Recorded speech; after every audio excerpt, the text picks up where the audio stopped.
আমাকে আগের দিন জিজ্ঞেস করেছিল সবাই যে এই যে তালটা কিভাবে ঘষে বের করা হয়েছে না কোনো রকম রেডিমেড।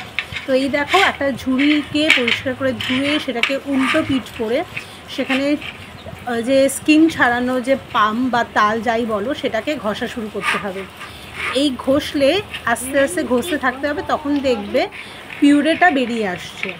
তো এই তালের পিউরে বলতে পারো বা তালের কাদ যাই বলো সেটা বেরোয় এরকমভাবে। তো যারা জানো না বা বলছিলে যে এটা কি কিনতে পাওয়া যায়, হ্যাঁ অবশ্যই কিনতে পাওয়া যায়, কিন্তু সেটা তো প্রসেসড হয়, ফার্মেন্টেড হয়, তো অতটা হয়তো ভালো নাও হতে পারে। একদম ফ্রেশ তাল এনে সেটাকে ঘষে সেখান থেকে এই পিউরেটা বের করা অনেক বেশি আমার মনে হয় স্বাস্থ্যর পক্ষে ভালো। তো দেখো কিভাবে, আচ্ছা টেস্টও বেশি হয়।